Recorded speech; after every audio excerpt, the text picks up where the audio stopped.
इस कहानी की शुरुआत होती है इंटरनेशनल स्पेस स्टेशन यानी ISS से, जहां 6 astronaut David, Melinda, Rory, show, you और कैट रह रहे हैं। और तभी हम देखते हैं कि एक कैप्सूल मार्स की मिट्टी के सैंपल इकट्ठा करके ISS की तरफ तेजी से बढ़ रहा है, लेकिन रास्ते में डेब्री से टकराने की वजह से इस कैप्सूल को काफी नुकसान पहुंचता है, जिसकी वजह से ये कैप्सूल अब तेजी से आउट ऑफ कंट्रोल होकर ISS की तरफ बढ़ रहा है। जिसके बाद सारी टीम रोरी को तैयार करती है, क्योंकि रोरी स्पेस स्टेशन के बाहर जाकर उस कैप्सूल को एक रोबोटिक आर्म के साथ पकड़ सकता था। अब सारी तैयारी करने के बाद रोरी बाहर जाता है और थोड़ी ही देर बाद वो कैप्सूल को पकड़ लेता है और सारी टीम राहत की सांस लेती है, क्योंकि अगर इस कैप्सूल को पकड़ा नहीं जाता तो वो उस शिप से टकरा सकता था। इसके बाद टीम का एक मेंबर यू मार्स की मिट्टी के सैंपल की जांच शुरू कर देता है, जहां यू को उस मिट्टी में एक सिंगल सेल ऑर्गेनिज्म मिलता है, लेकिन शुरुआत में ये सेल कोई हरकत नहीं कर रहा था। जिसके बाद सारी टीम को लगता है कि शायद ये सेल जिंदा नहीं है,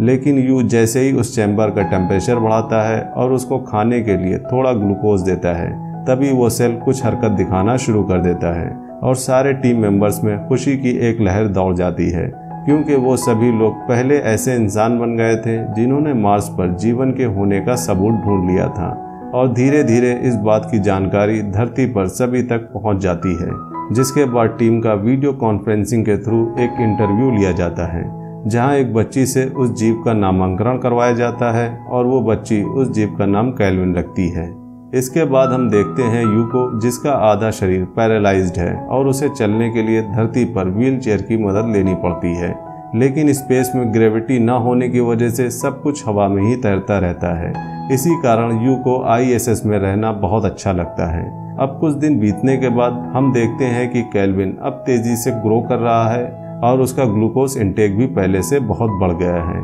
और साथ ही अब कैल्विन यू से थोड़ा बहुत इंटरेक्ट भी करने लगा है। इसके बाद हमें पता चलता है कि उस शिप के हर टीम मेंबर्स के ऊपर ट्रैकर्स लगे हुए हैं, जिनकी मदद से कोई भी मेंबर दूसरे मेंबर को शिप में ट्रैक कर सकता है। इसके बाद हम देखते हैं कि शिप की लैब में यू की लापरवाही की वजह से कुछ गड़बड़ी हो जाती है, जिसकी वजह से पूरे शिप में अलार्म बजना शुरू हो जाता है और थोड़ी ही देर बाद सारी टीम उस गड़बड़ी को ठीक कर देती है। जिसके बाद हमें पता चलता है कि इस गड़बड़ी की वजह से कैल्विन के चैम्बर का टेम्परेचर और एयर प्रेशर काफी गिर गया था, जिसकी वजह से कैल्विन ने अब रिस्पॉन्ड करना बंद कर दिया था और ना तो अब कैल्विन ग्रो कर रहा था और ना ही कोई हरकत दिखा रहा था। इसके बाद यू कैल्विन को जगाने के लिए उसे छोटे छोटे इलेक्ट्रिक शॉक देने का प्लान बनाता है, लेकिन जैसे ही वो उसे पहला शॉक देता है तो कैल्विन पर उसका कोई असर नहीं होता, लेकिन दूसरा शॉक लगने पर वो यू के हाथ को जकड़ लेता है और साथ ही में उस इलेक्ट्रिक रॉड को भी तोड़ देता है। और अब कैल्विन यू के हाथ को पूरी ताकत से दबाना शुरू कर देता है और अब धीरे धीरे करके यू के हाथ की एक एक हड्डी टूटती जा रही थी, जिससे यू को भयानक दर्द हो रहा था और वो दर्द से तड़प रहा था। लेकिन टीम उस एलियन को उस चैम्बर से बाहर नहीं आने देना चाहती थी, इसलिए कोई भी लैब में नहीं जा रहा था। तभी यू का हाथ का कचूमर बनाने के बाद कैल्विन उसे छोड़ देता है और अपना हाथ बाहर निकालते ही यू बेहोश हो जाता है। इसके बाद कैल्विन उस चैम्बर को तोड़कर बाहर आ जाता है, जिसके बाद वो वहां रखे एक लैब रैट पर अटैक करके उसे खा जाता है। तभी रोरी एकदम से उस लैब में घुसकर यू को वहां से बाहर निकालने की कोशिश करता है, लेकिन यू को लैब से निकालने के बाद जैसे ही वो वहां से खुद निकल रहा था कि तभी कैल्विन उसका पैर पकड़ लेता है, जिसके बाद टीम को मजबूरन उस लैब को बंद करना पड़ता है। इसके बाद रोरी ब्लू टॉर्च की मदद से कैल्विन को जलाने की कोशिश करता है, लेकिन कैल्विन एक बहुत ही इंटेलिजेंट जीव था, जो कि रोरी के हर वार से बचता हुआ लैब में ही कहीं छुप जाता है। और जब रोरी उसे लैब में ढूंढ ही रहा था कि तभी कैल्विन रोरी पर पीछे से हमला कर देता है और उसके मुंह में घुसते हुए उसकी बॉडी के अंदर चला जाता है, जिसके बाद वो रोरी के सारे इंटरनल्स ऑर्गन्स खा जाता है और रोरी की दर्दनाक मौत हो जाती है। लेकिन जब कैल्विन रोरी की बॉडी से बाहर निकलता है तो हम देखते हैं कि वो पहले से अब काफी बड़ा हो चुका है। साथ ही में उस ब्लू टॉर्च के इस्तेमाल होने की वजह से वहां के सारे वेंट्स खुल जाते हैं, जिन वेंट्स में घुसकर कैल्विन उस लैब से बाहर जाने की कोशिश करता है। लेकिन टीम एक एक करके सारे वेंट्स बंद करने की कोशिश कर रही थी कि तभी एक वेंट की मदद से कैल्विन उस लैब से बाहर चला जाता है और अब कैल्विन पूरे शिप में कहीं भी जा सकता था। तभी हम देखते हैं कि टीम का धरती से कनेक्शन टूट जाता है और अब टीम धरती पर किसी से भी कांटेक्ट नहीं कर सकती थी। जिसके बाद शो कैट को बताता है कि ट्रांसमीटर में प्रॉब्लम होने की वजह से वो सिग्नल नहीं भेज पा रहा है, जिसके बाद कैट ट्रांसमीटर को ठीक करने के लिए शिप से बाहर स्पेस में जाती है, क्योंकि ट्रांसमीटर शिप के बाहर से ही ठीक किया जा सकता था। अब कैट शिप से बाहर जाकर ट्रांसमीटर को ठीक करने की कोशिश कर रही थी कि तभी वहां एकदम से केल्विन आकर कैट पर हमला कर देता है, जहां वो उसके स्पेस सूट को फाड़ नहीं पा रहा था। इसी वजह से उसने कैट की टांग को पकड़कर उसे जोर से दबाना शुरू कर दिया, जिसकी वजह से कैट के सूट का कूलिंग सिस्टम खराब हो जाता है और उसके सूट का कूलेंट उसके ही सूट में भरने लगता है और धीरे धीरे कैट अपने ही सूट के अंदर डूबती जा रही थी, जिसके बाद वो शिप में वापस जाने के लिए वहां से तेजी से भागती है। लेकिन केल्विन अब भी उसकी टांगों के साथ ही चिपका हुआ था और भागते भागते किसी तरह वो शिप के गेट तक पहुंचती है, जहां पहुंचकर कैट शिप के अंदर ना जाने का फैसला करती है, क्योंकि अगर वो फिर से शिप में गई तो वो एलियन भी उस शिप में वापस पहुंच जाएगा और थोड़ी देर बाद कैट उस कूलेंट में ही डूबकर मर जाती है। इसके बाद हम देखते हैं कि केल्विन स्पेस में घूम रहा है, जहां वो लंबे समय तक ऑक्सीजन और खाने के बिना जिंदा नहीं रह पाएगा। इसी वजह से वो शिप में घुसने की कोशिश में लगा हुआ है। तभी हम देखते हैं कि वो उस शिप के थ्रस्टर से शिप में घुसने की कोशिश करता है, लेकिन जैसे ही वो घुसने की कोशिश करता है कि तभी टीम उस थ्रस्टर को ऑन कर देती है, जिससे निकलती आग केल्विन को शिप में आने से रोक रही थी। लेकिन ऐसा करते करते वो शिप ग्रेविटेशनल फील्ड में आ जाता है, जिसकी वजह से अब पूरा शिप तेजी से धरती की तरफ बढ़ने लगता है। लेकिन टीम किसी भी हालत में केल्विन को धरती पर ले जाने का रिस्क नहीं ले सकती थी, इसलिए उन्होंने अपना सारा फ्यूल शिप को धरती की ग्रेविटेशनल फील्ड से बाहर ले जाने में खर्च कर दिया और वहां थोड़ी ही देर बाद केल्विन भी एक थ्रस्टर से शिप में दोबारा घुस जाता है। लेकिन इसके बाद सारी टीम खुद को एक कंपार्टमेंट में लॉक करके बाकी सारे शिप की ऑक्सीजन सप्लाई बंद कर देती है, ताकि वो केल्विन को मार सके। तभी हम देखते हैं कि वहां एकदम से यू की तबीयत खराब होने लगती है, जिसके बाद वो सभी यू का इलाज करने में लग जाते हैं कि तभी मिरिंडा को यू की टांग पर वो एलियन चिपका हुआ नजर आता है, जिसे देखकर सारी टीम डर जाती है। इसके बाद वो सभी वहां से भागना शुरू कर देते हैं और केल्विन भी उनका पीछा करने लग जाता है, जिसके बाद मिरिंडा और डेविड एक कंपार्टमेंट में पहुंचकर उसे लॉक कर लेते हैं और दूसरी तरफ शो भी अपने स्लीपिंग पॉट में जाकर उसे अंदर से लॉक कर लेता है।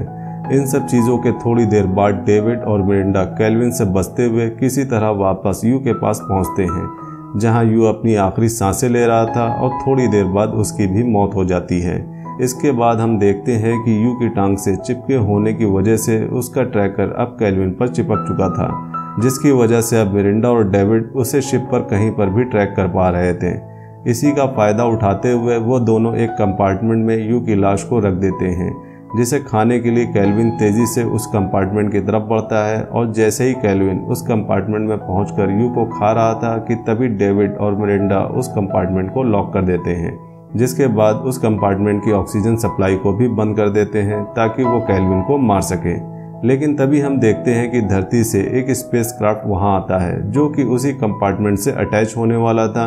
जिसमें उन दोनों ने केल्विन को कैद करके रखा हुआ था। जिसके बाद डेविड और मिरिंडा उस स्पेसक्राफ्ट से कांटेक्ट करने की बहुत कोशिश करते हैं, लेकिन उसका कोई असर नहीं होता है और आखिर में वो स्पेसक्राफ्ट उस चैम्बर से अटैच हो जाता है। जिसके बाद मिरिंडा डेविड को बताती है कि ये स्पेसक्राफ्ट इस शिप से इसलिए अटैच हुआ है ताकि वो उन्हें पुश करके धरती से दूर स्पेस में फेंक सके, ताकि धरती पर कभी भी किसी को केल्विन से कोई खतरा ना हो। दूसरी तरफ शो को भी उस स्पेसक्राफ्ट के शिप से अटैच होने की खबर मिलती है, जिसके बाद वो अपने पॉट से निकलकर उसी चैम्बर की तरफ जाने लगता है जिसमें केल्विन लॉक था, इस उम्मीद से कि शायद धरती से उनके लिए मदद भेजी गई है। और ये सब देखकर मिरिंडा और डेविड उसे रोकने वहां जाते हैं, जहां पहुंचकर वो देखते हैं कि केल्विन ने उस स्पेसक्राफ्ट से आए लोगों पर हमला कर दिया है, जिसकी वजह से वो स्पेसक्राफ्ट कंट्रोल से बाहर हो चुका है और बहुत ही जल्द वो इस शिप से डिटैच होने वाला है।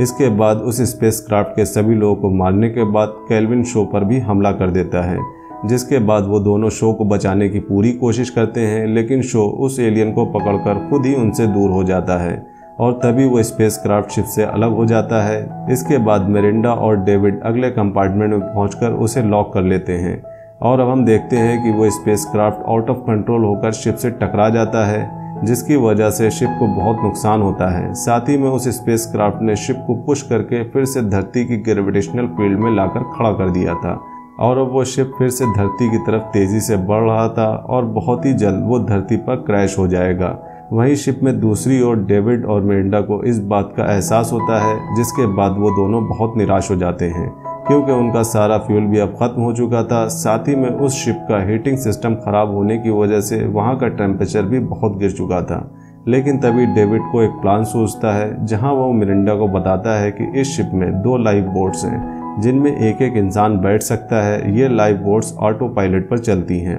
और सीधा अपने आप धरती तक पहुंच जाती हैं। आगे डेविड बताता है कि केल्विन को अपने पीछे लाते हुए एक लाइफ बोट में उसके साथ बैठ जाएगा, जहां वो सिस्टम को ओवरराइड करके उस बोट को डीप स्पेस में ले जाएगा, यानी धरती से बहुत दूर, और दूसरे लाइफ बोट में मेरिंडा धरती पर वापस पहुंच जाएगी। इसके बाद वो दोनों अपनी अपनी लाइफ बोट की तरफ चल देते हैं, जहां डेविड किसी तरह उस एलियन को अपने पीछे लाते हुए उस लाइफ बोट में पहुंच जाता है, जहां केल्विन के अंदर आते ही वो वहां का दरवाज़ा बंद कर देता है और दूसरी तरफ मेरिंडा भी अपनी लाइफ बोट में जाकर बैठ जाती है। इसके बाद वो दोनों लाइफ बोट शिप से एक एक करके अलग हो जाती हैं। अब हम देखते हैं कि डेविड सिस्टम को ओवरराइड करके लाइफ बोट को कंट्रोल करने की कोशिश कर रहा है, लेकिन वो एलियन उसे ऐसा करने से रोक रहा है और दूसरी तरफ मेरिंडा की लाइफ बोट में भी कुछ गड़बड़ी होने लगती है। इसके बाद हम देखते हैं कि उन दोनों की बोट्स में से एक बोट डीप स्पेस में चली जाती है और एक बोट धरती की तरफ तेजी से बढ़ रही है। इसके थोड़ी ही देर बाद वो बोट धरती पर किसी समुद्र में जाकर लैंड होती है, जिसके बाद आसपास के मछुआरे जाकर उस बोट को खोलकर देखते हैं और तब हमें पता चलता है कि ये तो डेविड की बोट है जो कि धरती पर लैंड हुई है, जहां उस एलियन ने डेविड को पूरी तरह से जकड़ा हुआ है और दूसरी तरफ मेरिंडा की बोट डीप स्पेस में कहीं खो चुकी है। तो ये थी लाइव फिल्म की सारी कहानी। आपको ये कहानी कैसी लगी हमें कमेंट्स में ज़रूर बताइएगा। अगर मूवी का एक्सप्लेनेशन पसंद आया हो तो वीडियो को लाइक करिएगा और चैनल को सपोर्ट करने के लिए सब्सक्राइब करिएगा, ताकि हम आपके लिए ऐसे ही इंटरेस्टिंग मूवीज़ के एक्सप्लेनेशन लाते रहें। मिलते हैं नेक्स्ट मूवी एक्सप्लेनेशन वीडियो में, तब तक के लिए बाय बाय।